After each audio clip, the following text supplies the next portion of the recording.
eu un petit souci, et donc on a reporté en fait, enfin ça s'est bien passé d'ailleurs ce soir-là, mais un peu court. On a eu des ennuis techniques. Concernant des films des 35 mm, on travaille avec la Cinémathèque et le CNES, et on a eu un souci technique. Et donc on a reporté cette nuit au 31 mai, de 19h à 1h du matin, avec trois films, Spaceball, Barbarella et Mars Attack. Et en fait, ces 3 films assez déjantés, un peu incroyables, et donc des films intéressants. Et c'est une nuit où le restaurant est ouvert, c'est une soirée ici. Alors n'hésitez pas à y penser, ça peut être très sympa. Et puis on a les défis solaires. Les défis solaires qui sont, alors là, une manifestation, vous pouvez venir en famille, voir un peu avec les enfants, les jeunes, ce que peuvent produire quelques décimètres carrés de cellules solaires sur des petits véhicules. Il y a près de 100 équipes, 87 équipes qui ont travaillé bien depuis des mois avec des classes pour préparer ces petits véhicules. Il y a des primaires, des collèges, des lycées, des clubs. Et c'est sur le parking de la Cité de l'Espace le 31 mai aussi. D'ailleurs, ici, on commence avec Claudie le matin, on finit à 1h du matin ou 3h. Ça va être une journée un peu longue à la Cité avec plein de choses. En tout cas, tout le week-end du 31 mai, de fin mai, les défis solaires à la Cité de l'Espace, sur le parking, c'est gratuit. Allez-y voir un peu les véhicules tourner. Et une des raisons pour lesquelles j'avais j'avais créé le défi solaire il y a quelques dizaines ans, c'est que je trouvais que c'était important que ça fonctionne, qu'on montre aussi que le solaire fonctionne même sans soleil ou sans un soleil direct permanent. On a eu des défis sans soleil et je pense que le 31 mai, il n'y en aura pas beaucoup. En tout cas, c'est un risque. Mais ça tourne quand même. Peut-être que tu peux venir parce que je sens que ça va mal se passer. Voilà, donc avec la 3AF, on va présenter Grégory Joniot. Merci Philippe. Je suis Pierre Bousquet, je travaille au CNES et je fais partie de la commission régionale 3AF qui co-organise notamment ces conférences astronautiques qui sont hébergées et co-organisées par la Cité de l'Espace, que je remercie. On bénéficie de cet accueil de la Cité de l'Espace qui nous donne toujours des conditions très confortables pour nos conférences. Donc, la 3AF, c'est la Société aéronautique et astronautique de France qui s'intéresse à la promotion des techniques aéronautiques et spatiales notamment. Vous avez un peu de documentation à l'entrée si vous voulez en savoir plus, notre gazette notamment. Et je vous encourage à vous renseigner sur notre site internet et pourquoi pas à adhérer. On est toujours preneur de nouveaux membres. Donc ce soir, on a un sujet assez général d'un point de vue de l'exploration planétaire. On a eu plusieurs conférences en exploration qui portaient sur la science récemment. Jean-Pierre Bibring sur l'histoire des résultats scientifiques obtenus sur Mars, Philippe Lognonnet dernièrement sur la sismologie martienne, Sylvestre Maurice sur les résultats de l'instrument ChemCam, en particulier sur la mission Discovery. Et là, on va revenir aux fondamentaux et pour faire de la science, il faut d'abord se poser sur Mars et sur les autres corps du système solaire qui ont pu être explorés. Et donc Grégory Joniot qui travaille à Astrium, qui travaille sur ces sujets-là pour Astrium, puisqu'il est spécialiste d'utilisation de techniques de vision pour le rendez-vous en orbite avec des objets coopératifs ou non, pour la navigation dans les phases de descente et pour l'atterrissage de précision. Donc il est concerné par les techniques modernes en matière d'atterrissage notamment. Aujourd'hui, vous allez voir, sa présentation va être assez tournée aussi vers l'histoire et l'évolution des technologies dans le passé, avec un rappel notamment des missions premières qui n'ont pas été toujours les plus célèbres du point de vue du retentissement scientifique, mais qui ont historiquement été les premières à se poser sur tel ou tel corps du système solaire. Et donc, bon, j'ai eu un avant-goût de sa présentation. Il y a vraiment une dimension historique et évolution des technologies que j'ai trouvé, moi, personnellement, très, très enrichissante. Voilà, donc, Grégory, tu as la parole pour... Merci bien. Pour une bonne heure, et puis on aura un peu de temps pour des questions. Voilà, il a préparé une Il a préparé une conférence d'à peu près 5 heures, et je lui ai dit non, la Heroes Night, c'était jusqu'à... Donc il a donc un temps qui devrait être normalement bien contraint, de manière à ce que vous puissiez participer juste après avec les questions. Alors en effet, c'est une conférence qui a un thème très très large, hein, histoire et perspective des techniques d'atterrissage planétaire. C'est tout un programme. Donc je vais me focaliser sur l'aspect ingénierie. Je ne vais pas expliquer en détail toutes les missions, ce qu'elles y ont fait, la science. Là, c'est vraiment comment on a fait pour y aller, pour permettre derrière aux scientifiques de faire, de forer, de creuser, de renifler, de faire tout ce qu'ils veulent.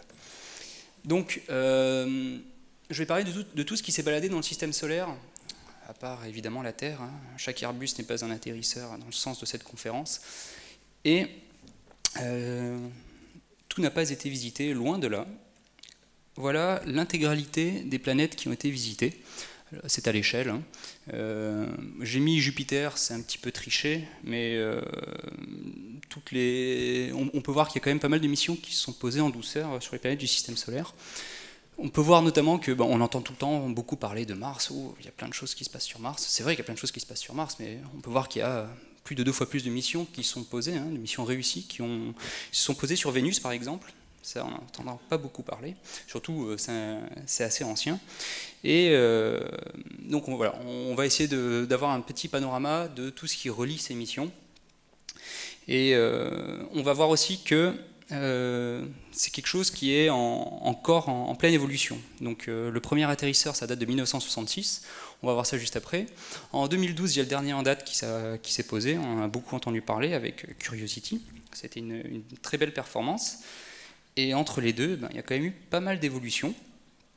Alors on va commencer par savoir ce qu'est un atterrisseur planétaire. On va pas tellement discuter de ce qui s'est passé au cours du programme Apollo. C'est un fabuleux programme, mais c'est juste que ce programme mérite en soi 5 conférences. Hein. J'avais déjà largement assez à faire avec l'exploration robotique, et de toute façon les principes de base de comment on se pose sur un corps du système solaire restent tout à fait valides, hein, pour le programme Apollo. Et donc un atterrisseur planétaire, en général, même s'il y a un humain dans la boucle, hein, c'est un robot. Le LEM était un robot qui pouvait être aidé par un humain, et tous les autres sont des robots. Et ce sont des robots qui ont besoin d'être autonomes, voire même totalement autonomes, puisque quand on se trouve à des millions de kilomètres de la Terre et que le temps de discuter, d'envoyer un ordre et de recevoir l'ordre en retour dure des dizaines de minutes, voire des heures, on comprend bien que ce n'est pas possible d'avoir quelqu'un qui pilote le robot. Donc il doit être intelligent. Qui dit intelligent dit quand même intelligence artificielle, il faut des beaux ordinateurs. Oui, enfin non. Voilà un ordinateur de la NASA en 1968. Hein.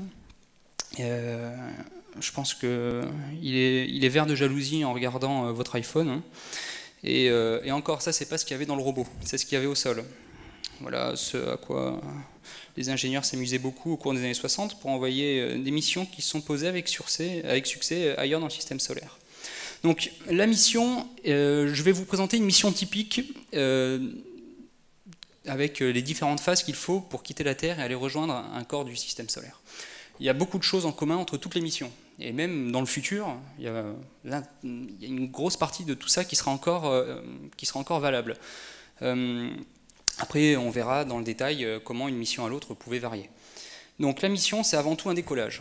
On peut se dire, oui, effectivement, c'est la phase primordiale de la mission. C'est pas la rentrée dans l'atmosphère, c'est pas la phase interplanétaire, c'est le décollage. Il faut quitter la Terre. Et c'est de loin la phase la plus gourmande en énergie. C'est pour ça qu'il y a des grosses fusées au décollage et des toutes petites fusées à l'arrivée. Et donc, à cause de notre pesanteur qui est énorme, il faut qu'on fasse très attention à la masse. Et ça, c'est tout ingénieur spatial s'en rend très vite compte. Il n'y a qu'une chose qui compte, c'est la masse. Oui, mais j'aimerais bien que ça aille là. Oui, mais la masse. Oui, il me faut de l'énergie. Oui, mais la masse. J'aimerais bien aller sur Mars. Oui, mais la masse. Il n'y a que ça qui compte pour finir, la masse. Et une fois que notre engin rentre dans la fusée, derrière, on peut se poser une question du genre, est-ce que ça va arriver vivant? Est-ce qu'on met des instruments? Est-ce que ça va servir à quelque chose? Tout ça, c'est après que ça soit d'abord rentré dans la fusée. Donc il faut ensuite une énorme précision pour envoyer tout ça vers une planète. Par exemple, typiquement pour envoyer avec succès un rover vers Mars, il faut viser le trou d'une aiguille qui est situé à 10 mètres de distance. Et donc, c'est très compliqué. Et donc, il faut des fusées qui soient un minimum fiables. Et dans les années 60, ce n'était pas beaucoup le cas. Il y a eu énormément d'échecs dans cette phase-là. En général, on préfère se mettre sur orbite autour de la Terre. Ce n'est pas toujours le cas, mais c'est dans l'essentiel des cas, c'est ce qu'on fait, parce que ça nous permet d'attendre le moment le plus opportun pour pouvoir partir. Ça nous donne des fenêtres de tir qui sont un petit peu plus souples. Ensuite, il y a la phase de transfert. Donc, c'est là où on a besoin d'une injection de très très haute précision pour partir vers notre corps. Et alors c'est une phase où il ne se passe pas grand-chose, hein. C'est rarement très intéressant, on fait des corrections de trajectoire parfois quand la fusée n'a pas parfaitement rempli son rôle. Et malgré tout, il y a eu quand même un certain nombre d'échecs ici, hein.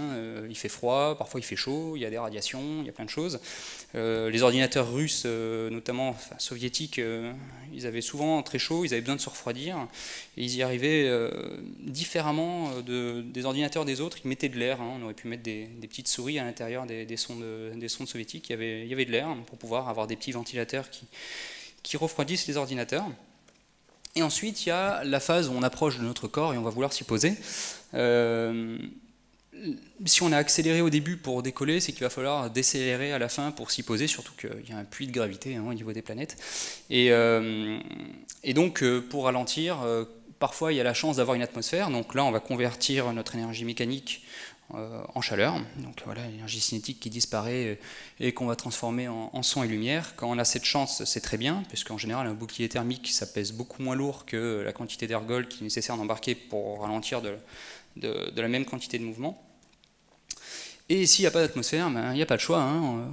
On enlève le bouclier thermique, on met un moteur à la place et on va freiner. Alors il y a deux façons de se poser. Alors bon, c'est un petit peu binaire, hein, comme façon de voir, c'est un peu plus lancé que ça en réalité, mais en gros il y a deux façons de se poser. Il y a une façon rapide, on va dire, on va venir percuter le sol assez vite, et une façon un peu plus douce. On va commencer par voir la façon rapide, on appelle ça en général le hard landing, et il y a plusieurs façons de faire. Soit on va carrément pénétrer dans le sol et on espère que l'engin sera assez robuste, soit on va utiliser un airbag, soit on va utiliser un gros coussin qui va se déformer au moment où on va se poser. Alors ça a des tas d'avantages. Parmi les avantages, on va avoir le fait que on n'a pas besoin d'être extrêmement précis. On n'a pas besoin d'avoir des moteurs qui vont nous poser comme une plume sur le sol, et ça demande en général moins de carburant, gain de masse, la fameuse masse, moins d'instruments, gain de masse, et moins d'informatique, gain de robustesse. Il y a ça aussi en général. Et il y a pas mal de missions qui l'ont fait. Et il y a des missions assez récentes, hein. Spirit Opportunity, c'est pas encore des ancêtres. Et donc en 2004, ils se sont posés comme ça. Huygens qui s'est posé comme ça en 2005. Ils ont quand même, c'est quand même quelque chose qui est toujours d'actualité et qui sera probablement réutilisé à l'avenir, hein. Ensuite, il y a la façon douce, le soft landing. Et alors là, c'est tout l'inverse, c'est-à-dire qu'on veut chercher à se poser tout en douceur. C'est particulièrement vrai sur tous les atterrisseurs qui ont des pieds. Donc en général, quand vous voyez un atterrisseur qui a des pieds, c'est qu'il s'est posé en soft landing, et c'est donc qu'il a toute une batterie d'instruments derrière qui va se donner la peine de précisément savoir et contrôler l'atterrisseur, et en plus il faut en général des instruments supplémentaires, un petit peu plus de carburant et tout ça et tout ça. Par contre, on peut se permettre d'avoir des atterrisseurs qui sont très fragiles, et quand on a des instruments très fragiles, c'est bien, c'est pratique. Alors, je vais directement commencer avec des exemples historiques, parce que c'est bien, hein, des généralités, mais c'est mieux quand on voit à quoi ça ressemble dans la vraie vie. Alors je vais beaucoup m'étaler au début sur quelques missions, sur les premières missions. C'est pas forcément qu'elles sont plus intéressantes que les autres, c'est que ça permet d'illustrer tous les principes qu'on a déjà pu balayer très rapidement. Et donc plus les missions avancent, en général, moins il y a de nouveautés en termes d'atterrissage. Donc les pionniers, ils ont vraiment dû inventer beaucoup de choses, beaucoup plus que les derniers en général. Et donc en plus, on ne peut pas tout voir en détail, hein. Donc là aussi, s'il y a des missions qui ont été très médiatisées, mais que vous n'entendez pas beaucoup parler, ne m'en voulez pas, hein. C'est juste que d'un point de vue ingénierie, ça reprend en général beaucoup de choses que vous aurez déjà vues. Donc voilà Luna 9. Enfin, c'est une reproduction, hein. C'est le premier atterrisseur qui s'est posé sur la Lune. 1966, donc déjà s'il y a un 9, c'est qu'il y en a eu 8 autres avant, effectivement. En fait, il y en a eu plus que 8. Hein. Les Russes, enfin les Soviétiques, avaient quand même la fâcheuse tendance de nommer leur bébé que s'ils survivaient, ou alors s'ils avaient réussi à peu près la mission, ou si on pouvait faire croire que ça n'avait pas été un échec. Donc en fait, il y a eu plein de Cosmos XXX qui sont partis avant Luna 9. Et Luna 9, ça a été le premier à réussir sa mission. Donc déjà, on peut voir que une sonde, en général, il y a 2 gros morceaux. Dans un atterrisseur, dans une mission d'atterrissage, il y a ce qu'on appelle ici l'étage de croisière et l'étage de descente. C'est ce qui n'est pas censé atterrir en un seul morceau sur la planète, mais par contre qui va beaucoup nous servir avant. Et on a l'atterrisseur, ici c'est l'espèce de boule là-haut.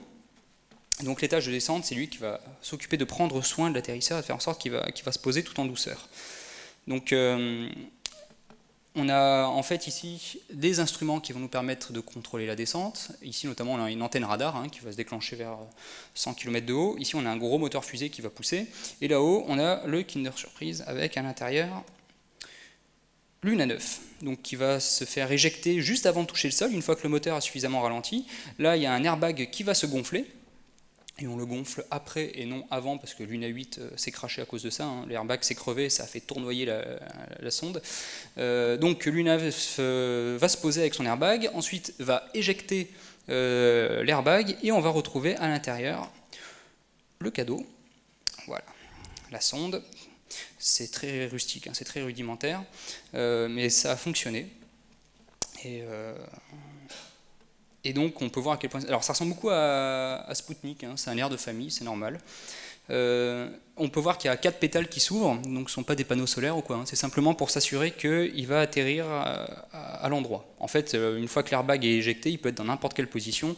Le fait d'ouvrir les airbags, hop, ça va faire comme les chats, hein, ça retombe toujours sur ses pattes, ça finit à l'endroit.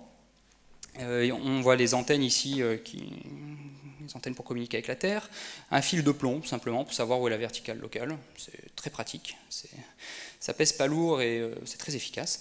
Et ici il y a la caméra, c'est un espèce de gyrophare qui va tourner sur lui-même. Et donc voilà les premières images depuis un corps extraterrestre, ça a été la Lune. Déjà tout le monde est rassuré, hein. Ouf, c'est solide.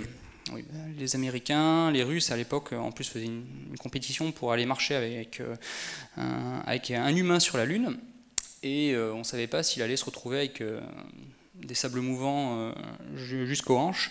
Bon, là visiblement tout va bien, on peut se poser sur la Lune, le sol est bien solide, on avait de bonnes raisons de croire que c'était solide, et c'est confirmé, tout le monde était rassuré. Et voilà une des premières images encore des premiers panoramas. On voit qu'on se pose le matin, donc ça c'est quelque chose qui est très courant dans la plupart des missions d'atterrissage. On adore se poser le matin. On réveille la sonde le matin, c'est normal. Surtout, il fait ni trop chaud ni trop froid en général. C'est un bon moment pour se réveiller. Quand on a des panneaux solaires, on aime bien les ouvrir pour prendre le soleil immédiatement, histoire de ne pas se retrouver avec des batteries qui sont vidées. Là, c'était une mission courte, donc tant qu'à faire, on aimerait qu'il ne fasse pas nuit quand on se pose. Donc, on va essayer d'arriver le plus tôt possible le matin. Et aussi, on voit bien les reliefs, on voit bien les ombres, surtout sur la Lune, hein, c'est assez infernal. À midi, on ne voit plus rien, on se casse la figure, on se prend les pieds dans le moindre rocher, parce qu'il n'y a plus aucune ombre, on distingue très mal le relief. Là, on le voit très bien. Et ça a duré comme ça pendant 3 jours terrestres. On peut voir que les ombres au sol se réduisent. Et on peut voir d'ailleurs aussi que la caméra bouge un petit peu.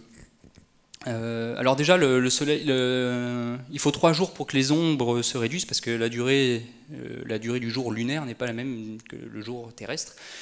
Il faut 15 jours pour que le soleil passe dans le ciel, et puis 15 jours de nuit, donc ça nous fait un jour d'un mois. Et donc pendant 3 jours terrestres, le soleil s'est un petit peu levé. Et en plus, il a appuyé un petit peu sur ses pétales pour se décaler. Ça lui permet de faire de la 3D. Puisqu'il avait une seule caméra. Hein.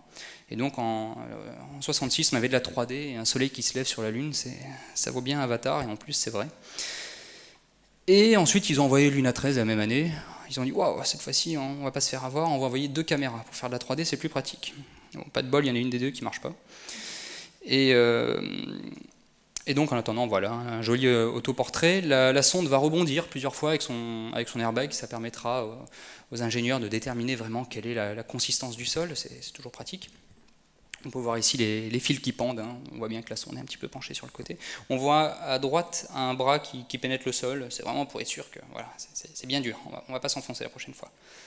Et on peut voir tout autour qu'il y a des petits objets qui semblent artificiels tout autour de la sonde, tout autour de l'atterrisseur. Bah, effectivement, c'est bien des objets artificiels, c'est pas des artefacts aliens, hein, c'est tout simplement l'étage de descente qui est venu se cracher juste à côté et qui n'était pas censé survivre, et donc Luna 13 est entourée de débris. Ça a été intéressant de voir qu'il y a des gros bouts qui ont survécu quand même. Alors les missions lunaires, ça a duré 10 ans. On entend beaucoup parler, surtout avec Apollo qui n'y a eu lieu qu'entre 69 et fin 72. Mais les missions lunaires n'ont duré que 10 ans. Depuis 1976, plus rien n'a posé la patte, la roue, le pied sur la Lune. Et ça devrait changer d'ici la fin de l'année. Mais en attendant, ça a été une course en plus uniquement soviétique et américaine. Il n'y a qu'eux qui sont allés marcher sur la Lune. Il y a des choses qui se sont écrasées, il y a des choses qui sont passées pas loin. Mais voilà, en 1976, c'est le dernier objet qui s'est posé en douceur sur la Lune. Et en attendant, les Américains avaient Surveyor, qui était censé préparer Apollo. Donc la mission, on part de la Terre. Pour quelques missions, ils ont fait des orbites autour de la Terre, histoire de préparer un peu mieux Apollo. Et ensuite, on part directement vers le sol de la Lune. On ne se met pas en orbite, hein. On atterrit directement. Alors voilà la sonde complète Surveyor. En général, on voit que la partie du dessus. Et là, il y a un moteur là-dessous. C'est un peu comme Luna 9, on voyait qu'il y avait un gros moteur dessous. Bon, là, c'est un petit moteur. C'est un moteur à propulsion solide, hein. C'est de la poudre. Et il y a un radar qui est juste là-dessous. C'est une espèce d'assiette qui est sous le moteur et qui doit simplement détecter quand est-ce qu'on arrive à 100 km. Parce que 100 km, c'est le top pour allumer le moteur. Et donc c'est une antenne suicide, hein. Le moteur démarre et on voit que le radar est dans le chemin, c'est pas grave, c'est censé fonctionner une seule fois de toute façon. Hop, ça détruit le radar et ça pousse. Donc voilà un surveilleur posé sur la Lune. Si vous vous demandez qui a pris la photo, c'est une bonne question. C'est un astronaute d'Apollo qui allait le rejoindre après. Et on peut voir différents éléments qui sont typiques de missions de soft landing, puisque, comme on peut le voir, il y a des pieds. C'est donc une mission qui a dû se poser en douceur. Alors Surveyor 3 a eu quelques soucis, on verra ça juste après, mais c'est censé se poser en douceur. Donc pour se poser en douceur, il faut des instruments supplémentaires. Donc là, il y a un radar de vitesse, hein, c'est un radar Doppler, et qui est censé nous donner notre vitesse à chaque instant par rapport au sol, parce que si on nous donne simplement l'altitude de temps en temps, c'est difficile d'être très précis. Et aussi, une fois qu'on a largué notre gros booster qui nous a ralenti, il y a des petites tuyères qui vont nous permettre de nous poser en douceur, de faire les petites corrections de trajectoire qui sont nécessaires. Et donc là, on peut voir ici une petite tuyère, on appelle ça des tuyères Vernier, avec derrière les réservoirs de carburant liquide. Donc c'est pour imposer tout maîtriser tout en douceur. Et ça, ce sont des missions qui vont rester plusieurs semaines à la surface, hein. Comme Surveyor, ça a des batteries, sauf que les batteries comme Luna, pardon, ça a des batteries, sauf que les batteries de Surveyor pouvaient être rechargées avec des petits panneaux solaires. Donc voilà, premier essai, premier succès. Les Américains avaient un taux de réussite qui était nettement plus élevé que celui des Soviétiques. Et Surveyor 1 a directement réussi. Surveyor 3 a eu chaud, hein, comme j'ai dit juste avant. Donc son radar est tombé en panne juste avant de toucher le sol. Et donc le moteur a continué à pousser en croyant que l'atterrisseur était bloqué en l'air. Donc il a poussé, il a touché le sol, il a rebondi, il a retouché le sol, il a rebondi, et bon, au bout d'un moment, il s'est dit j'ai plus de carburant, donc je m'arrête. Et bon, ils s'en sont bien sortis, ça aurait très bien pu finir beaucoup plus mal. Ils sont bien amusés sur la Lune, ça c'est Surveyor 6 qui s'amusait à redécoller de la Lune, pour toujours pareil, hein, pour préparer Apollo. On peut voir que le pied ici s'était posé une fois à cet endroit-là et l'autre fois juste à côté, parce qu'il a redécollé. Ça ce sont des tirs laser qui ont été faits depuis des observatoires sur Terre dans la nuit, hein. Donc on voit la partie éclairée de la Terre à droite et les lasers à gauche. Et Surveyor 3 ça, qui s'amusait à regarder ça, c'était pour tester les communications en débit à base de laser. Oui, dans les années 60, on faisait quand même pas mal de choses. Une éclipse de soleil, c'est-à-dire que la Terre est passée devant le Soleil, et quand le Soleil passe derrière la Terre, il vient embraser toute l'atmosphère de la Terre. Ça va être un spectacle assez magique. Et puis en plus, Surveyor 3 a reçu la visite d'un astronaute Apollo 12 qui est venu le dépouiller d'une caméra pour le ramener dans un musée sur Terre, et pour regarder comment tous ces matériaux ont vieilli sur la surface de la Lune. Et puis ça a été la gloire, évidemment. Apollo, un immense succès, et un immense succès dont je ne vais pas avoir beaucoup le temps de parler là, parce qu'il y a vraiment énormément de choses à dire sur le programme Apollo. En attendant, les Russes, ils n'ont pas fini leur programme lunaire, hein. Ils avaient encore des choses à dire. Certes, ils n'ont pas envoyé un homme sur la Lune, mais ils avaient fabriqué un étage de descente qui était extrêmement précis, qui était très très bien fait. Donc c'est celui-ci, qui était capable d'envoyer deux types d'atterrisseurs sur la Lune. Alors ça, c'est la version rover, puisqu'on peut voir qu'il y a des rampes qui sont déployables pour permettre aux roues de descendre de l'étage de descente, justement. Donc voilà, c'est ce qu'on a dans le carré rouge. On a tout en bas une sorte de jetpack, hein, qui est monté sur la sonde, qui permet de faire tout ce qui est phase orbitale. Donc quitter l'orbite de la Terre pour une trajectoire vers la Lune, insertion sur orbite lunaire, ensuite le burn de désorbitation de la Lune, et après on a l'étage au-dessus, qui est un étage justement de précision, puisque ce sont des engins très fragiles, ceux-là en l'occurrence, il faut se poser tout en douceur, et donc voilà, ils y ont mis les moyens, un bel étage de descente qui permet à un rover, qu'on a en haut à gauche, le Lunarod, et un étage de retour sur Terre pour faire des retours d'échantillons automatiques, et donc tout ça a fonctionné, pas toujours, mais ils ont eu un taux de succès quand même plus important qu'à l'accoutumée. Donc voilà, à gauche, on peut voir le retour d'échantillons, avec ici une espèce de foreuse qui va aller dans le sol, ça monte, poc, ça va mettre ça dans la petite bouche là-haut, et ça va revenir sur Terre. Et à droite, le Lunarod, je pense que certains d'entre vous connaissent, et donc ils avaient le même autobus pour aller sur la Lune. Donc la mission, voilà, c'est une mission qui demandait énormément de précision, surtout pour la mission de retour d'échantillons lunaires. Ils avaient besoin d'être vraiment très précis, parce que les tâches de remontée étaient extrêmement simples. C'est celui qu'on voit ici, hein. Donc l'étage de montée, ça doit partir de la Lune et revenir sur Terre. On imagine le peu d'instruments qu'il y avait à bord, c'était extrêmement rudimentaire, c'est grand comme ça, hein. Et donc il fallait qu'il se pose très précisément. Ensuite sur Terre, il faut tous les calculs pour savoir quand appuyer sur le bouton. Ensuite tout ça part. La capsule de retour d'échantillon vient brûler dans l'atmosphère, ça redescend sous parachute. Et voilà la capsule en Sibérie, qui est retrouvée. Et donc les soviétiques avaient reçu eux aussi un petit peu de poussière lunaire, alors que les Américains revenaient avec des centaines de kilos, ils revenaient déjà avec quelques grammes, mais ça a énormément de valeur scientifique malgré tout.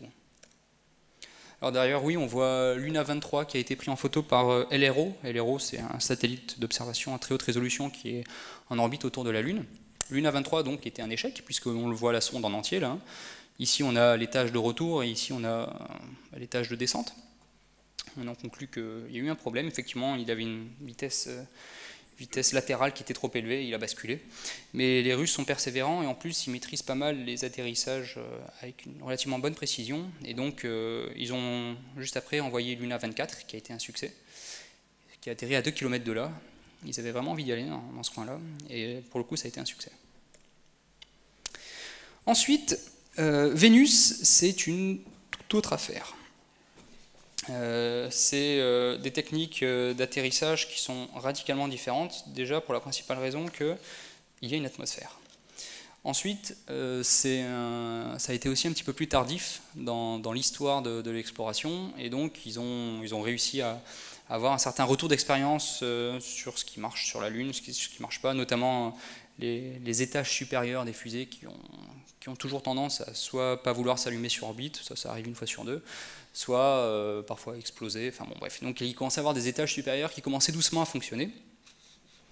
Et ça a été quelque chose qui a été principalement visé par les soviétiques. Alors déjà Vénus, quelque chose qui est tout bête mais qui va avoir un impact colossal, c'est qu'on ne sait pas trop de quoi c'est fait à l'époque. On sait que c'est une planète qui fait à peu près la taille de la Terre, tout ça, c'est très bien. Mais par contre, les spécificités de son atmosphère, de ses températures, de ses courbes de pression, ça on ne sait pas trop. Et on va voir que ça va poser problème. Alors Vénus est couverte d'une épaisse atmosphère. Et donc il y avait jusqu'alors, jusqu'aux premiers atterrisseurs, il y avait peu de missions qui étaient passées à côté, ou alors des rapides passages. Il y a eu beaucoup d'échecs aussi d'ailleurs, et donc les modèles étaient assez mauvais. Ça a été largement dominé par les soviétiques. Il y a eu une mission américaine qui s'est posée avec succès sur Vénus, mais c'était plutôt une sonde atmosphérique, on va dire opportuniste. Les soviétiques en ont aussi envoyé, mais ils ont aussi envoyé des atterrisseurs qui étaient vraiment censés se poser sur, sur Vénus. Pardon. La période a été très courte là aussi, c'est-à-dire qu'en 20 ans, il y a eu l'intégralité des atterrissages, et depuis 1985, plus rien ne s'est posé à la surface de Vénus, du moins de façon douce et contrôlée. Alors pour aller sur Vénus, déjà il faut quitter la Terre, il faut aller beaucoup plus vite que pour quitter la Lune.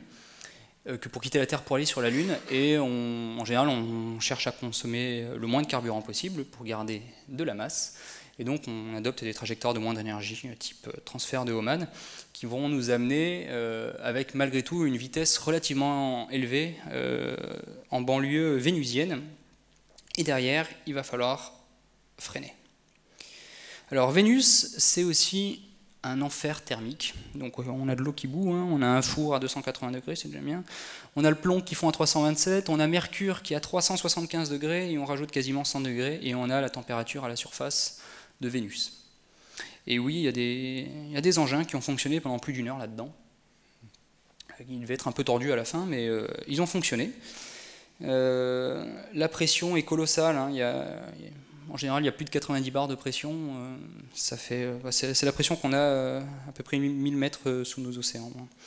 C'est pas mal. Voilà la densité atmosphérique au niveau du sol sur Vénus et sur la Terre, c'est pour donner une vague idée de la quantité d'air qu'il y a à la surface de cette planète. Et donc, les soviétiques, ils n'ont pas froid aux yeux, ils se sont dit on va envoyer quelque chose à sa surface. Vu la quantité d'air qu'il y a, ils ont adopté une trajectoire de rentrée directe, c'est-à-dire que là, la question n'est pas de savoir comment essayer d'éviter le sol, mais plutôt comment aller jusqu'au sol, comment arriver entier jusqu'au sol. Et donc, on verra que sur Mars, c'est assez différent. Là, on faisait des rentrées avec des angles assez élevés. Et donc, on arrive plein pot, autour de 11 km/s, et on se prend énormément d'accélération, ça freine à 350 G à peu près. Et une fois que ça a bien brûlé, on largue la petite capsule que voici. Donc ça, c'est un Venera 456 qui sont posés à la surface de Vénus. Enfin, on sait qu'elles se sont posées parce qu'elles avaient nulle part ailleurs où se poser, mais en fait, elles n'ont pas tout à fait survécu. Ils s'étaient trompés, mais c'est pas leur faute, ils se sont trompés sur le modèle atmosphérique, et ils étaient convaincus que, avec 10 bars, 15 bars de pression, ils avaient assez pour toucher le sol, et avec des températures de 150 degrés, 200 degrés, bon, voilà, ils avaient pris de la marge. Bon, donc ils se sont crashés, ils ont implosé presque à 24 km de haut. Ça, ils n'en savaient rien à l'époque. Ils ont vu tout d'un coup la sonde s'éteindre, ils ont oula, super. Et là, ils ont commencé à se poser des questions. Ils ont fait, mais ça s'est éteint un peu brutalement quand même, non? Bon, effectivement, il y a les ingénieurs américains d'ailleurs, ça les intéressait aussi, qui ont un petit peu épluché tout ça. Les soviétiques ont beaucoup travaillé là-dessus, et ils se sont vite rendus compte qu'en fait, voilà, ça a implosé à 24 km de haut. Il y avait 260 degrés à peu près déjà, il y avait déjà quasiment 20 pressions atmosphériques au niveau de la Terre. Et ils ont dit, bon, on a fait je crois qu'on s'est trompé dans la conception de notre sonde. On aurait bien aimé qu'elle aille jusqu'au sol. Donc, on va l'endurcir, et on passe d'un œuf de poule après à un gros œuf d'autruche comme ici, avec un engin qui était cette fois-ci largement fait pour supporter les conditions au niveau du sol. C'est-à-dire que là, ils avaient prévu quasiment 600 degrés de température, c'était censé survivre à 550 degrés, et c'était censé survivre à 150 bars. Donc là, cette fois-ci, ils avaient pris suffisamment de marge, et d'ailleurs, ça a fonctionné. Donc Venera 7 et 8 ont réussi à se poser. Et alors ils ont réussi à se poser non sans mal. Alors il faut aussi savoir que Vénus, c'est vraiment un endroit sympa. Il y a énormément de pluie dans la haute atmosphère, des pluies d'acide sulfurique concentré. Donc les cordes des parachutes adorent ça, les parachutes eux-mêmes d'ailleurs aussi. L'acide sulfurique à 300 degrés, c'est génial. Et malgré tout, ils ont réussi à fabriquer des machines et des matériaux qui arrivaient à y résister. Alors je ne dis pas qu'aujourd'hui c'est encore entier, hein. Du moins le temps de la mission ça réussissait à fonctionner. Alors voilà Vénéra 7, c'est plutôt une image de Vénéra 7. Il y a eu un gros problème de parachute qui s'est mis à tourner dans tous les sens. Il avait plein de capteurs de plein de choses et il est resté bloqué sur température. Donc il a mesuré plein de températures et il allait taper le sol très très vite. Et donc bon, voilà une vision d'artiste de Vénéra 7 au milieu de l'enfer. Et en fait là aussi ils ont eu très peur parce que dès que ça touchait le sol, tout contact a été perdu. Donc ils se sont dit aïe, en fait on n'a toujours pas touché le sol, on a de nouveau implosé en plein vol. Non, bon cette fois-ci en fait c'était pas leur faute, enfin c'était un petit peu leur faute, mais ils ont réanalysé bien les bandes après coup, hein, c'était des semaines, des mois après, ils ont bien réécouté toutes les bandes d'émissions de Vénéra. Et en fait, la sonde était toujours vivante, c'est juste qu'elle a tourné, elle a tapé le sol, elle a rebondi dans tous les sens. Pendant une seconde, ils ont de nouveau eu du signal, et puis ça s'est de nouveau éteint, mais en fait, c'était pas vraiment éteint, c'est juste qu'il était couché sur le côté, l'antenne pointait plus du tout vers la Terre. Et donc, Vénéra 7 est le premier engin à être arrivé entier et vivant à la surface de Vénus. Je suis pas sûr qu'il soit très content d'arriver là. Et Vénéra 8 l'a suivi. Ils ont eu un petit peu plus d'ambition derrière. Ils se sont dit, on va passer à quelque chose de plus costaud. Donc voilà ces gros engins qui ont été mis en place. C'est les Vénéra 9, 10, 11, 12, 13. Ensuite, il y a eu les atterrisseurs Vega, qui sont des clones complets de ces sondes-là, hein, et qui sont allés se poser donc, en douceur. La plupart ont été des beaux succès. Et ça a été... C'était un vrai calvaire pour les ingénieurs. Ça a été un très beau succès d'ingénieurs, mais ça a été aussi un vrai calvaire. On va voir ça juste après. Donc voilà, alors déjà, on retrouve bien ici notre étage de croisière, avec des panneaux solaires pour quand on est entre la Terre et Vénus, avec des moteurs, du carburant, des ordinateurs qui sont baignés dans de l'air pour avoir des ventilateurs dans l'espace, c'est bien. Et là-dessus, une espèce de gros bouclier thermique qui contient à l'intérieur la sonde Vénéra, la grosse sonde Vénéra, qui va se poser au sol. Alors, voilà un super beau dessin sur comment se passe la rentrée de ces gros engins Vénéra. Déjà, on arrive à 11 km par seconde. Cette fois-ci, on prend un angle beaucoup plus plat, donc on prend que 170 G au moment de rentrer dans l'atmosphère. Et ensuite, on ouvre des parachutes à 65 km qui vient juste enlever la partie supérieure de la boule. Et quasiment immédiatement après, on ouvre un deuxième parachute qui va venir nous stabiliser. Donc ça va durer quelques temps. Une fois qu'on est à 60 km de haut, on est encore très haut, on va ouvrir un troisième parachute. Et pour nous ralentir suffisamment, là il fait à peu près 100 degrés à ce moment-là. On commence à baigner dans des produits chimiques qui ne sont pas très agréables pour l'homme, ni pour les matériaux. Hein. Et en fait, ce parachute va durer pendant à peu près 10 km de descente. Et à 50 km, bon, de toute façon, l'atmosphère est tellement dense, allez, soyons fous, on largue tous les parachutes, on descend en chute libre. Et donc voilà, il y a 1 heure de chute libre entre 50 km de haut et le sol, et on va se poser en douceur. L'atmosphère de Vénus est tellement dense, c'est de la purée en bas, c'est de la mélasse. Il fait très chaud, mais on est capable de s'appuyer sur l'atmosphère pour se poser en douceur à la surface de Vénus, sans parachute. C'est assez particulier. Et donc voilà, Vénéra 9, qui est la première de ces sondes à avoir réussi. Ils ont été contents, ils ont d'abord eu la confirmation qu'il y a eu une grosse accélération. A priori, c'est que ça a touché quelque chose. Ils ont vu de la poussière qui s'est soulevée dans l'atmosphère, parce qu'il y avait capteurs de lumière qui ont vu que ça se couvrait, donc c'est au milieu d'un nuage de poussière. A priori, on est plutôt pas mal. A priori, les accéléromètres disent qu'on est à l'endroit. Oh, on y est presque. Et enfin, ils reçoivent la première image. Donc les Venera avaient en fait deux caméras qui regardaient vers le bas, qui ressemblaient un petit peu aux caméras de Luna, c'est-à-dire une espèce de gyrophare qui scannait comme ça. Il y avait un devant, un derrière.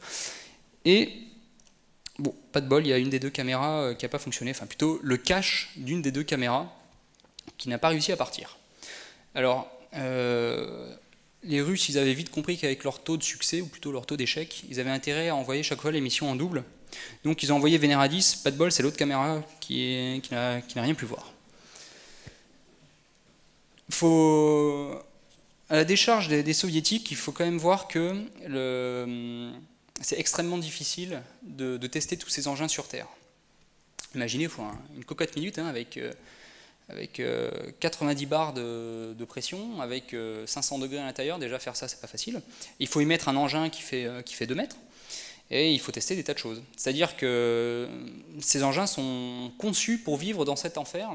Et sur Terre, Venera, on appuie sur le bouton, ça marche pas, hein, parce qu'il faut que le métal se dilate, il faut qu'il y ait tout qui bouge.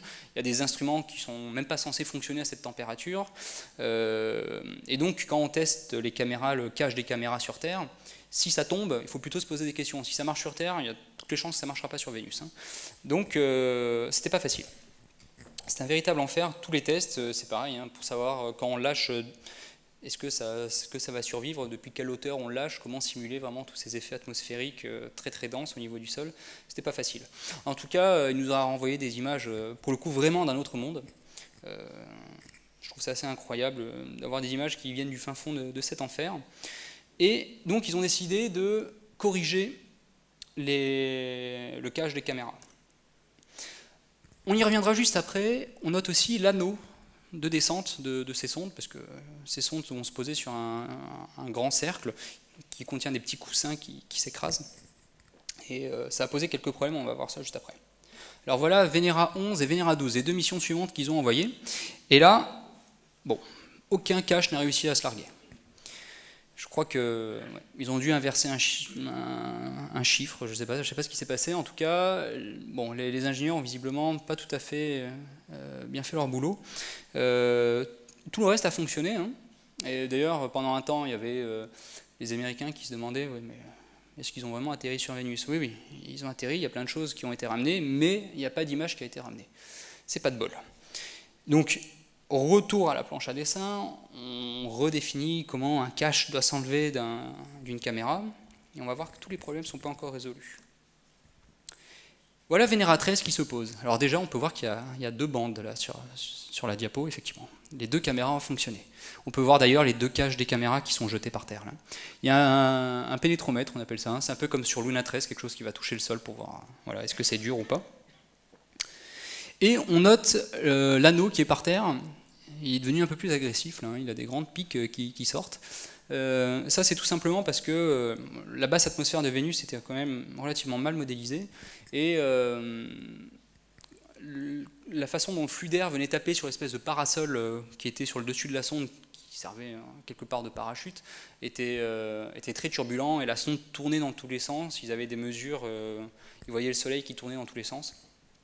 Et donc, grâce à ça, ils ont mis des petites griffes qui viennent canaliser les flux d'air pour que ça tape gentiment, avec un bel écoulement sur le parasol, sur le paravent, sur le parachute, et pour que voilà, tout ça se passe en douceur. Et d'ailleurs, ils ont pu constater que la façon dont ça se posait, c'était cette fois-ci beaucoup plus souple. Et puis c'est des caméras couleur.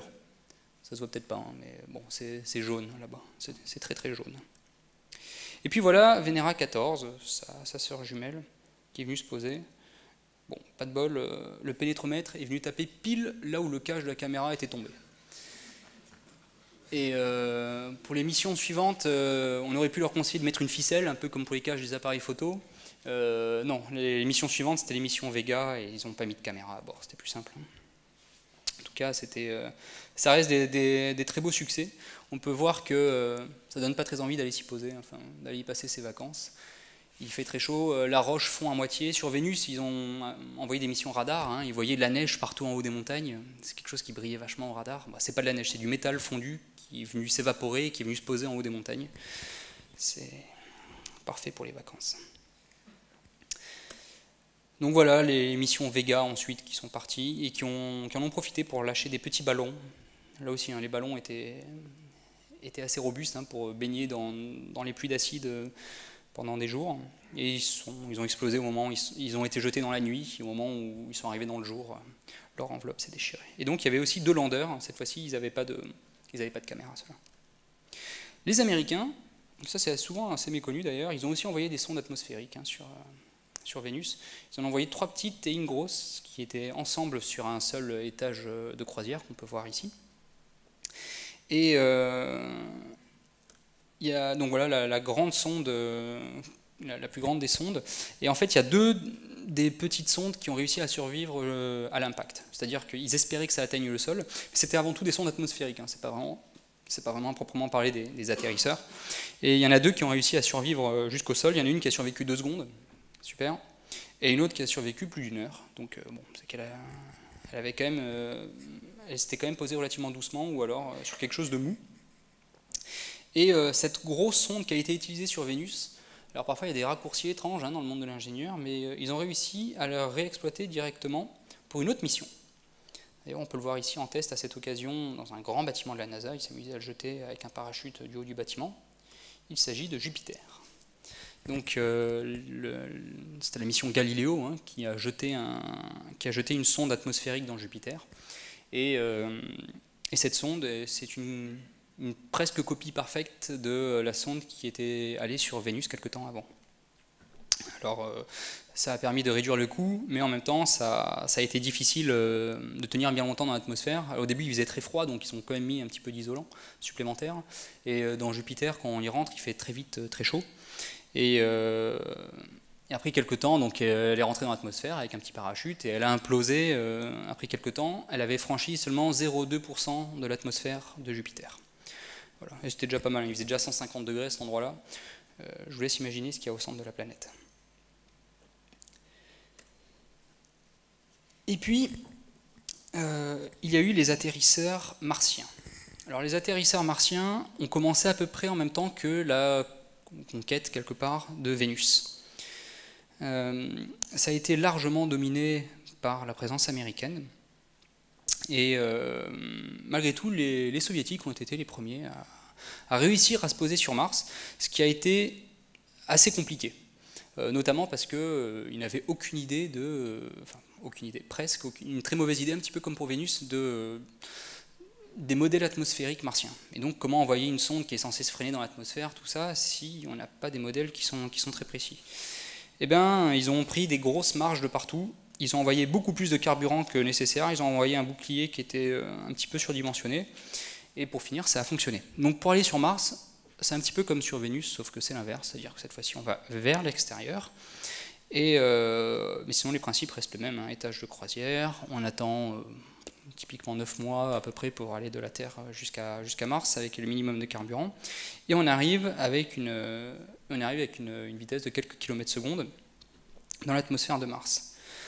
Le problème est inversé par rapport à Vénus, c'est-à-dire que Mars a très très peu d'atmosphère. Voilà la densité atmosphérique au niveau du sol sur la Terre et sur Mars.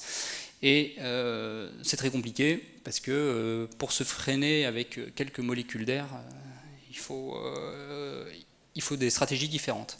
Et effectivement, les stratégies sur Mars sont différentes dans le sens qu'on va arriver avec un angle très rasant. On est très radin là parce qu'il faut qu'on attrape le plus d'air possible pour transformer toute notre vitesse en chaleur. Et donc on va chercher à grappiller tout l'air qu'il y a. Donc on arrive avec un angle très rasant, pas trop rasant sinon on repart dans l'espace. Et juste assez pour ne pas repartir, mais malgré tout pouvoir passer le plus de temps possible dans l'atmosphère pour freiner le plus longtemps possible. Alors je vais juste vous montrer une petite vidéo qui montre une entrée typique dans l'atmosphère martienne. C'est le cas de la sonde Phoenix. La sonde Phoenix, ça n'a pas été la plus connue des sondes qui s'est posée en 2008, mais en fait le principe est quasiment commun pour toutes les sondes. Donc après il y a des petites différences, hein, forcément, et même si on parle surtout des différences, des particularités des missions, il faut surtout voir qu'il y a beaucoup de choses qui ressemblent énormément. Donc l'atmosphère est très fine, hein, je l'ai déjà dit. la plupart des engins arrivent directement depuis la Terre sur Mars. Ça n'a pas été le cas des sondes Viking, qui sont d'abord mis en orbite autour de Mars avant de se poser. Notamment parce que les Américains connaissaient relativement mal Mars.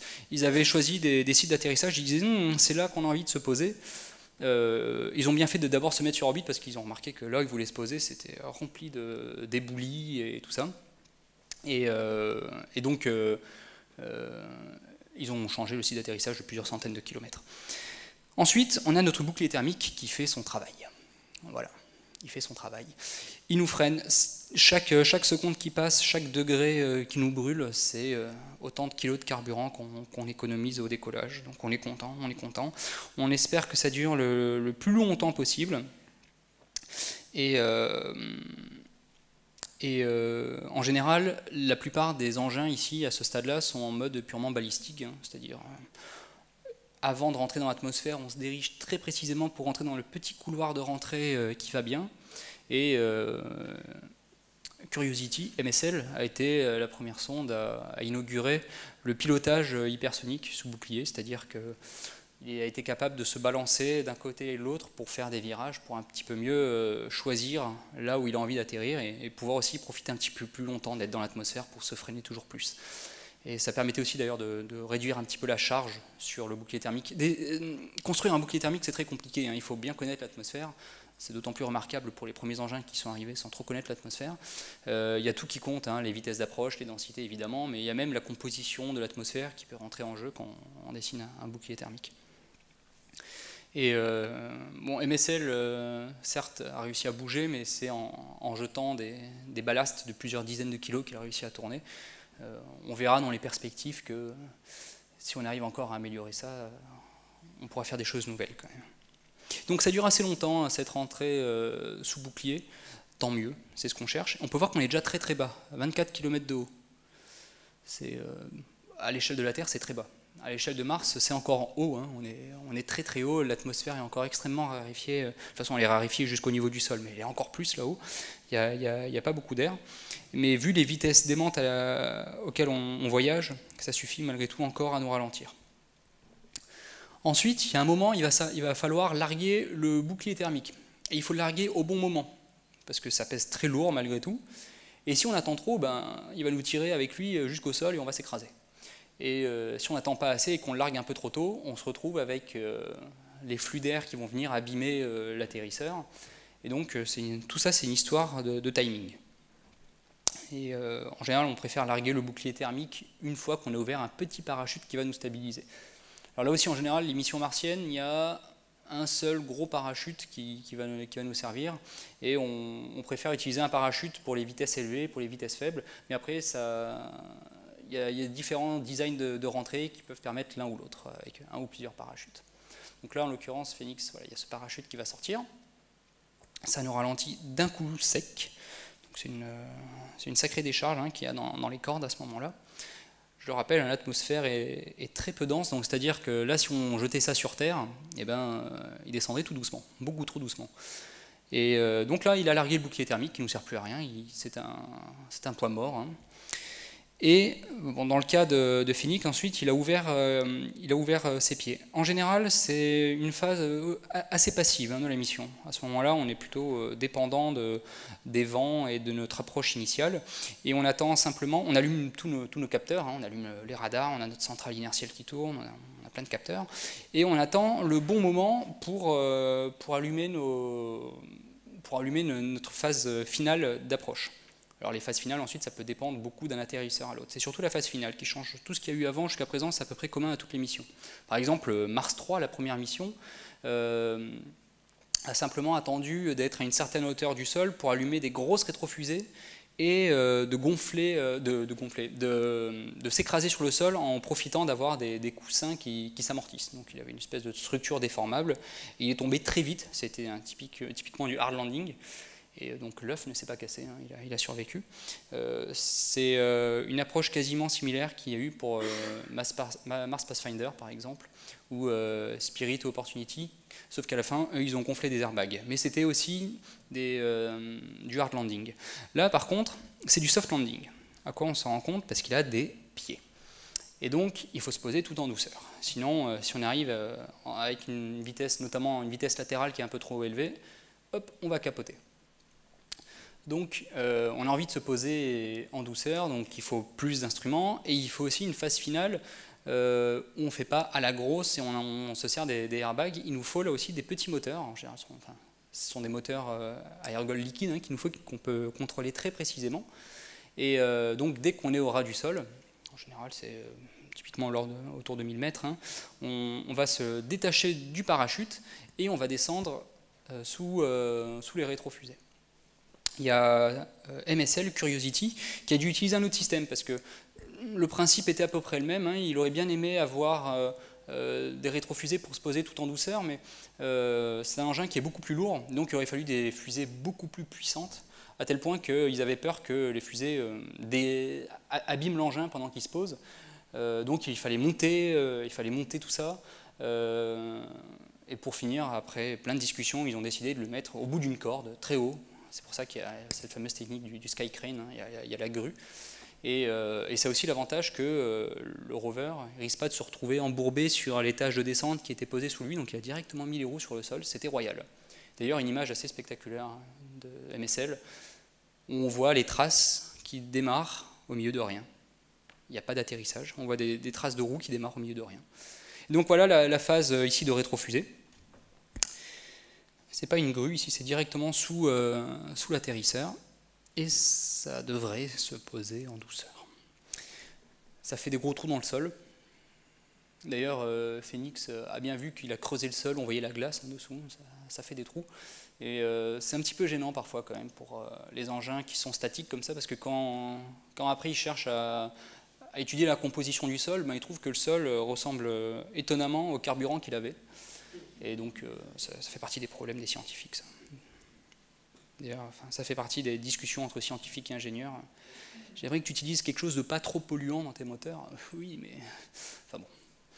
Et voilà, première chose qu'on fait, on vidange les réservoirs, on n'a pas envie que tout ça explose, et on ouvre les panneaux solaires vite pour recharger les batteries. Les batteries, c'est la vie.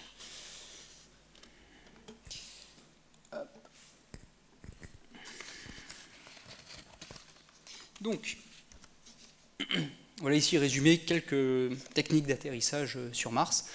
En haut à gauche, on a la technique Mars 3. On arrive avec un gros oreiller posé sous nous et il se déforme quand on arrive à vitesse importante. En bas à gauche, on a les méthodes Viking et Phoenix qui ont été éprouvées et qui sont assez compliquées, parce que, donc, vous l'aurez compris, il faut arriver tout en douceur et ça demande une grosse instrumentation et un très bon contrôle de la sonde. En haut à droite, on a quelque chose qui a bien montré aussi son efficacité. Ça a été, c'est un petit peu l'héritage de Luna 9 qui s'était posé déjà avec un airbag. Donc là, c'est Mars Pathfinder et puis les MER, les robots Spirit Opportunity, qui se sont posés avec des gros airbags comme ça. Et comme ça nous permet d'arriver très vite sur la planète. Et quitte à ce que derrière on fasse plein de rebonds pendant des minutes et des minutes. Il y a une des sondes qui s'est baladée sur 1 kilomètre comme ça, sur plus d'1 kilomètre, mais c'est pas grave, on a le temps et ça rebondit jusqu'à plus de 10 mètres de haut et on attend, c'est pas grave. Et en bas à droite, on a donc la dernière mission en date, MSL, qui s'est posée avec une petite grue qu'elle a gentiment posée au sol. Ensuite, il faut quand même être sûr que la corde est coupée, et ensuite l'engin est parti aller s'écraser ailleurs. D'ailleurs, on l'a vu en photo, c'est une des premières choses qu'a fait MSL quand il s'est posé par terre, Curiosity, c'est prendre une photo et on voit un nuage de fumée au loin. C'est l'étage de descente qui allait s'écraser. D'ailleurs, on peut voir que les Américains, d'ailleurs tout le monde aujourd'hui, a bien pris conscience de l'importance d'avoir des caches caméras qui sont transparents. Parce qu'avec Venera, je crois qu'ils ont compris la leçon à force. Donc cette fois-ci, les caches caméras sont transparents et quand on a plein de poussière dessus à l'atterrissage, c'est pas grave, au moins on voit vaguement quelque chose. Et si ça s'ouvre pas, bon, ça sert quand même, on voit à peu près ce qui se passe dehors. Alors, donc voilà Mars 3, la mission soviétique, qui avait d'ailleurs aussi... Alors, il y a comme un air de famille avec les Luna, effectivement. Il y a un gros air de famille, sauf qu'ici, c'est pas un airbag, c'est de la mousse qui s'écrase. Et donc ils avaient pris, comme je disais, énormément de marge. C'est pour ça que l'engin, en connaissant relativement peu l'atmosphère, il a quand même réussi à se poser, ce qui est assez incroyable. Et il avait aussi un petit rover, hein, d'ailleurs, dessus, le petit machin noir qui est posé tout en haut, qui était censé aller se balader sur le sol de Mars. Mais vu que, voilà, ça c'est la transmission qu'on a reçue de Mars 3, c'est un engin qui a survécu 20 secondes sur Mars. On ne sait pas trop ce qui s'est passé, un problème électrique probablement, mais pour l'instant le mystère reste encore entier. Et donc, si le rover allait se balader, on n'en sait absolument rien. En tout cas, le contact a été perdu. Certains pensent y voir le sol de Mars là-dedans.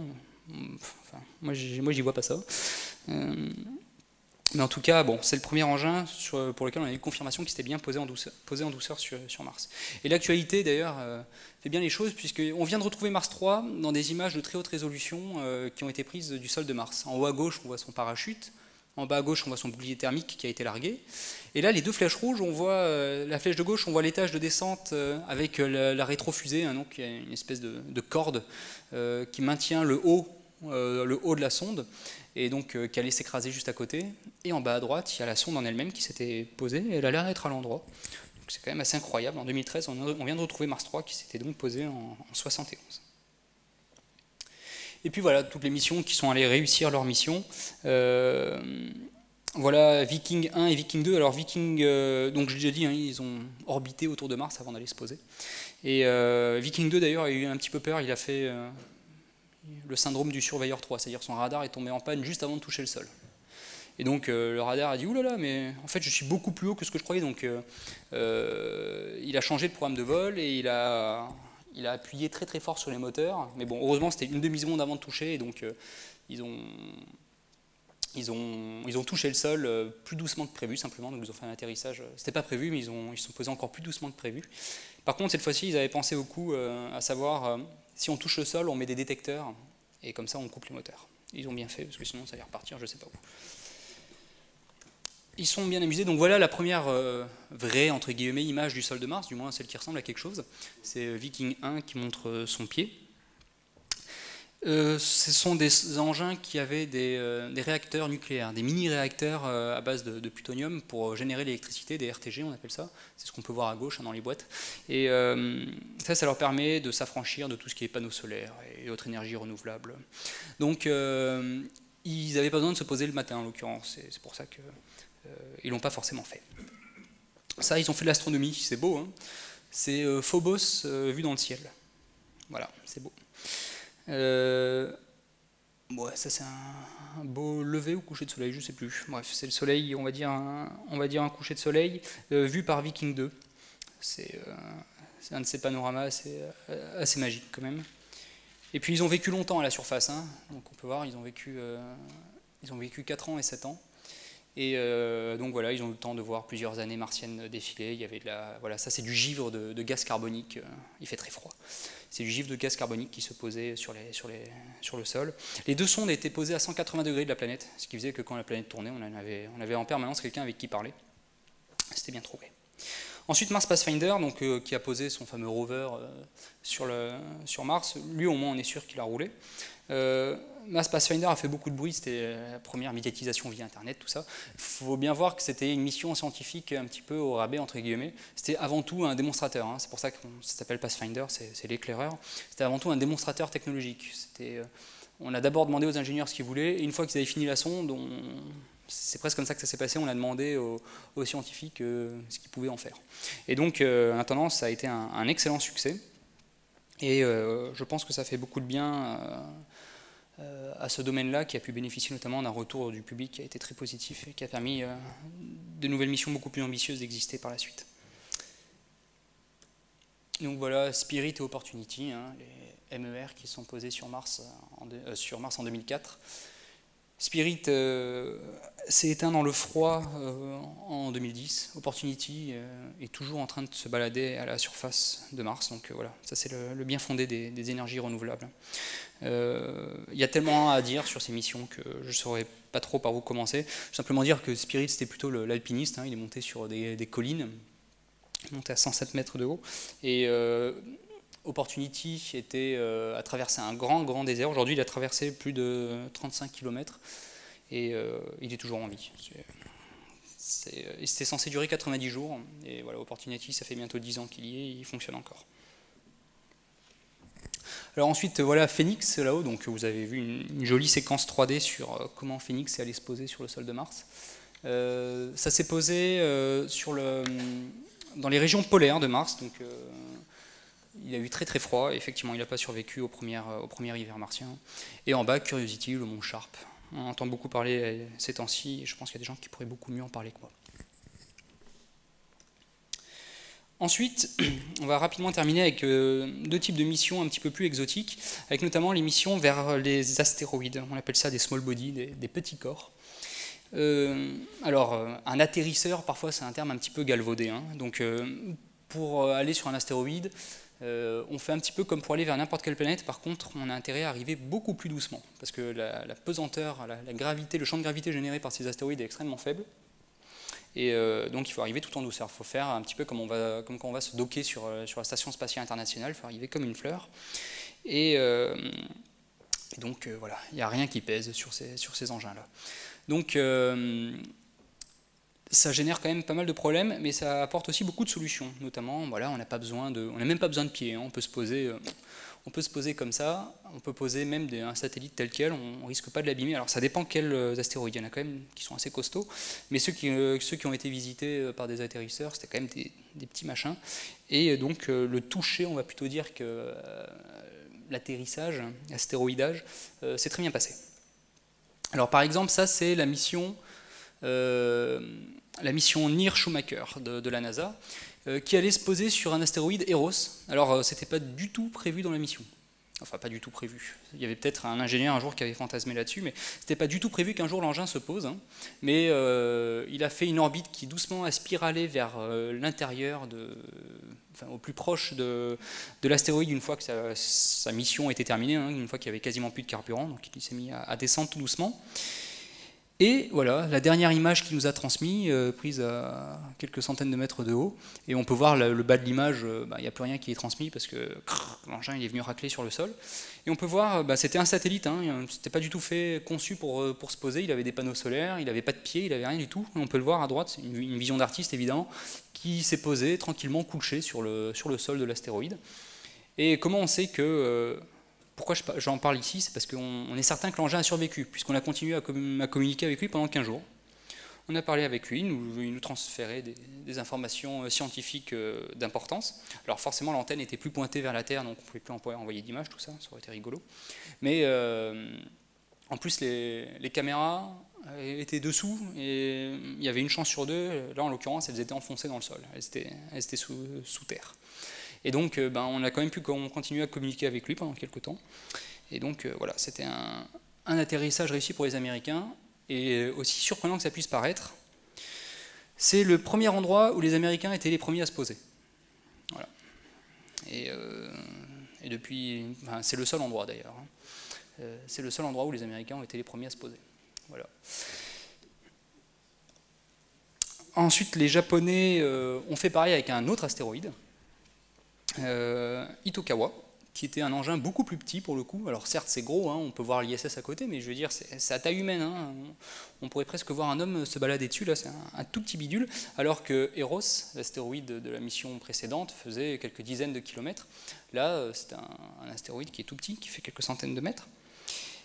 Et donc la mission Hayabusa, donc une mission japonaise, qui est venue se poser tout en douceur à la surface. Alors tout en douceur, la mission ne s'est pas vraiment passée comme prévu. Il y avait un petit rover un petit engin qui devait faire des petits bonds, qui devait aller atterrir dessus, mais la sonde qui devait le jeter s'est un petit peu penchée juste avant et l'a jeté.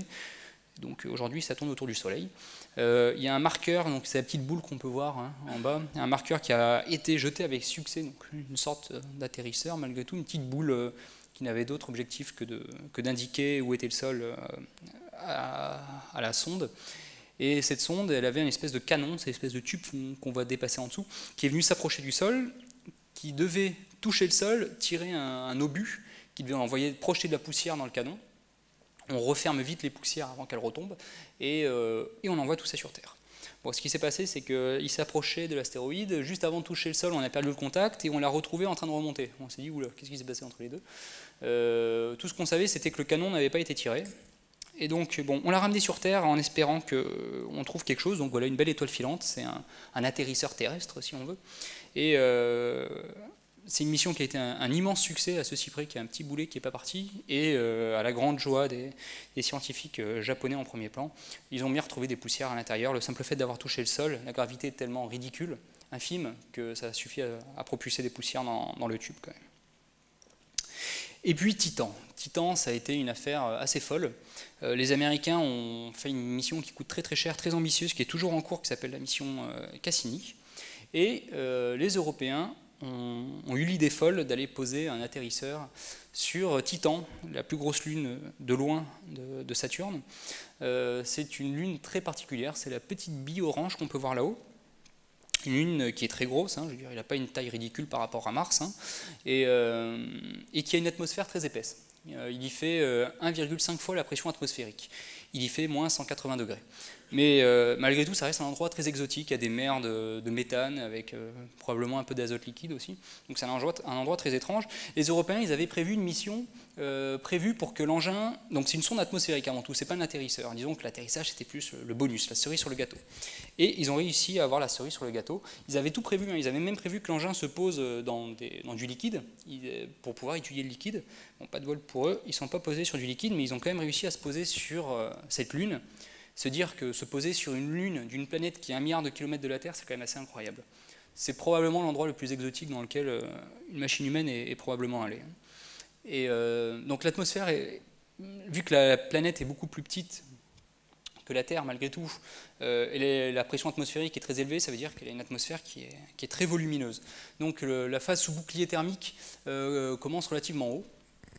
Là aussi, un petit peu comme pour le cas des Vikings, ils se sont d'abord mis en orbite autour de Saturne. Cassini s'est d'abord mis en orbite autour de Saturne en trimballant le petit module Huygens sous le bras, et ils ont attendu d'être sûrs que tout était bien réuni pour pouvoir ensuite jeter la capsule dans l'atmosphère. Ensuite, il y a un parachute qui s'est ouvert pendant 2 secondes, juste histoire de stabiliser la sonde. Ensuite, pendant un quart d'heure, il y a un gros parachute qui s'est ouvert, qui a permis une douce descente jusqu'à 110 km d'altitude.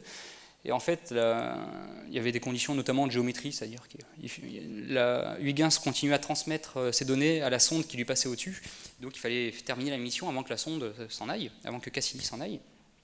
Et donc ils ont largué le gros parachute, ils en ont mis un plus petit, histoire de descendre un petit peu plus vite.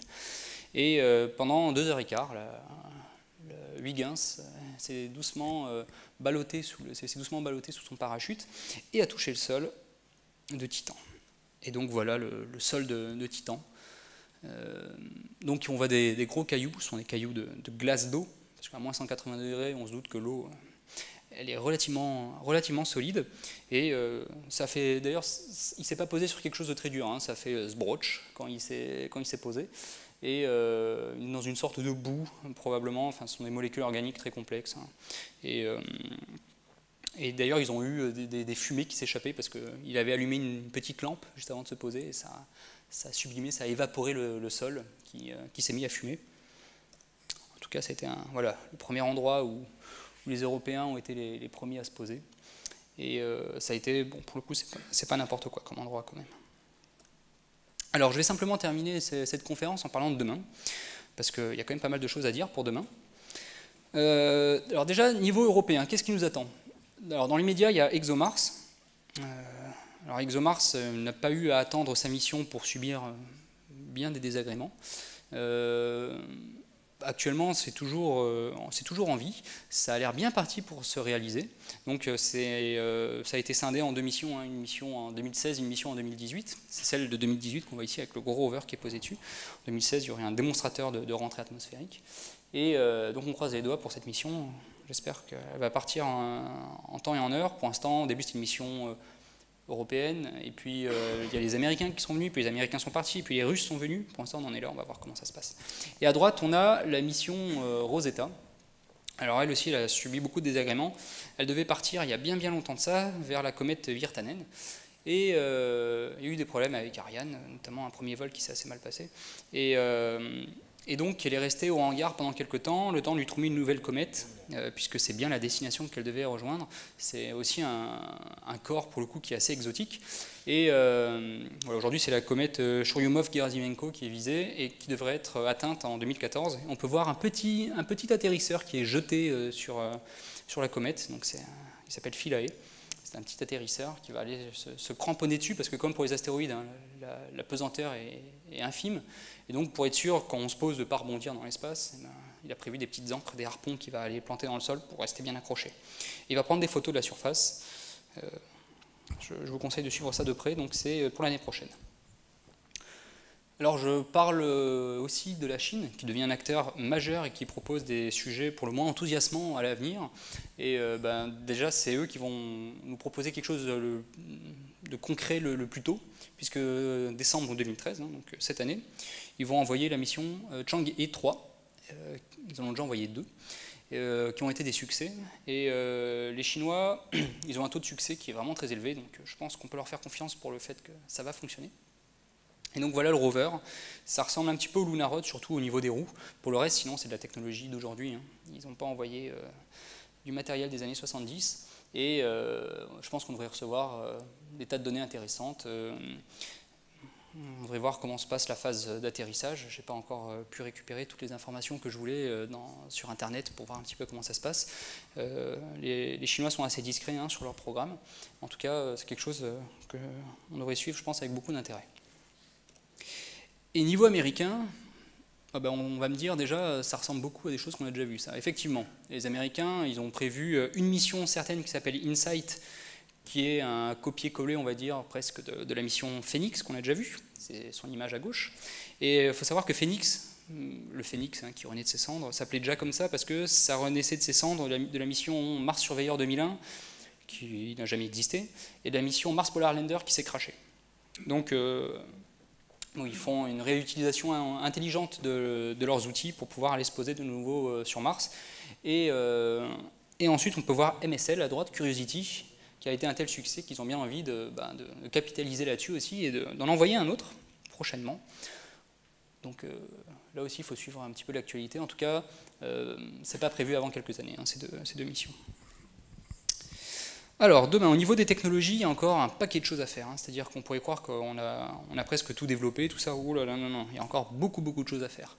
Des technologies à développer, il y en aura probablement toujours. Et déjà, il y a des tas d'endroits à visiter qu'on n'a pas encore revus. Il y a des tas de planètes. On ne s'est jamais posé sur Mercure. On a moyen de se poser sur Europe, un satellite de Jupiter. Il y a des tas de problèmes de radiation, de tenue thermique, de contamination du sol. Il ne faut surtout pas contaminer le sol, ça c'est un autre problème. C'est pour ça que tous les engins sont cuits en général pendant plusieurs heures, histoire d'être sûr qu'il n'y a rien qui survive à l'intérieur. Et donc là, on peut voir par exemple en bas des nouveaux systèmes de boucliers thermiques. En termes de boucliers thermiques, il y a encore énormément de choses à tester, à développer. Les Américains l'ont fait sur MSL. On peut voir d'ailleurs en haut un bouclier thermique qui a des petits jets, ça permet de se déplacer, parce que ça aussi, ce serait quelque chose de pas mal, qu'on puisse vraiment se déplacer librement pendant qu'on est en train de rentrer dans l'atmosphère. Ça nous permettrait de viser très précisément un point. Et il n'y a pas que sous la phase de bouclier. Avant d'arriver sur la planète, quand on est sous bouclier et une fois qu'on est sous parachute et sous rétrofusée, tout ce temps-là, si on était capable de faire un atterrissage de très haute précision sur des planètes aussi lointaines que Mars, ça fait partie des choses qui restent encore à développer. Je peux en parler, c'est... Mon métier est directement concerné par ça, et donc il y a beaucoup de boulot et c'est très intéressant. Il y a des guided parachutes aussi, donc c'est des espèces remplacer le parachutiste du Marines par un beau parapente qui nous permet encore de nous diriger une fois qu'on est en phase atmosphérique. On peut voir à côté une dame qui porte un drôle d'instrument. Ce sont des RTG, donc ce sont des générateurs d'électricité basée sur des matières fissiles. Là aussi, il y a encore des tas de choses à étudier, pas forcément sur les RTG en eux-mêmes, mais plus généralement sur les sources d'énergie. Les sources d'énergie, c'est un peu ce avec quoi va vivre l'atterrisseur pour sa mission scientifique tout au long de sa vie. Et donc là, il y a des tas de recherches qui sont en cours. En bas à gauche, on peut voir la propulsion. La propulsion, c'est de loin, ça a toujours été, et ça sera encore pendant très longtemps, je pense, le nerf de la guerre dans le spatial. C'est l'élément le plus important. C'est plus important que les panneaux solaires, c'est plus important qu'à peu près tout le reste, c'est directement lié à la masse. C'est tout simplement pour ça que c'est aussi important. Et on n'a pas tout vu encore en propulsion, il y a encore des tas d'études à faire. Et il faut bien se dire qu'en général, voilà, si on arrive à gagner 100 kg de carburant, c'est 100 kg qu'on est capable de mettre ailleurs. Ce serait pas mal. Et on peut voir un espèce de Robocop en bas là. Ça, c'est tout simplement pour dire qu'on a besoin de demander aussi toujours plus d'intelligence à nos engins. Qu'ils soient plus autonomes, qu'ils soient capables de se débrouiller tout seuls en cas de problème, qu'ils soient capables de se réparer tout seuls. Donc il y a aussi tout ce qui tourne autour de l'intelligence artificielle, mais plus généralement autour du contrôle et du maintien en vie et des décisions, de l'autonomie des robots. Il y a énormément de travaux à faire. Et là aussi, ça peut ouvrir des perspectives très larges. Je voudrais simplement terminer donc déjà en remerciant la Cité de l'Espace à 3AF pour m'avoir donné l'opportunité de présenter cette petite conférence. Je suggère aussi quelques ouvrages qui sont ici. Alors pour la plupart des missions américaines, Wikipédia et ses amis reste une bonne source d'information pour avoir les informations de base. Internet, de façon plus générale, peut aussi offrir pas mal d'informations. Mais ensuite, je vous conseille vraiment d'aller un peu plus creuser dans des bouquins, dans des informations un petit peu plus précises, notamment pour tout ce qui est soviétique. Parce que là, c'est quelque chose d'assez obscur en général. Les soviétiques ont malheureusement peu communiqué sur ce qu'ils ont fait. Et donc il y a de quoi encore largement découvrir, je pense, dans les années à venir sur ce qui a déjà existé. Et enfin, je suggère aussi 3 tomes. Donc ça fait un beau bouquin sur la table de chevet, hein, ça fait une belle pile. Mais sont 3 livres, donc Robotic Exploration of the Solar System, sont 3 livres vraiment que je conseille et qui expliquent en gros l'exploration du système solaire depuis le début jusqu'à aujourd'hui. C'est très intéressant. En tout cas, merci à tous pour votre attention. Merci.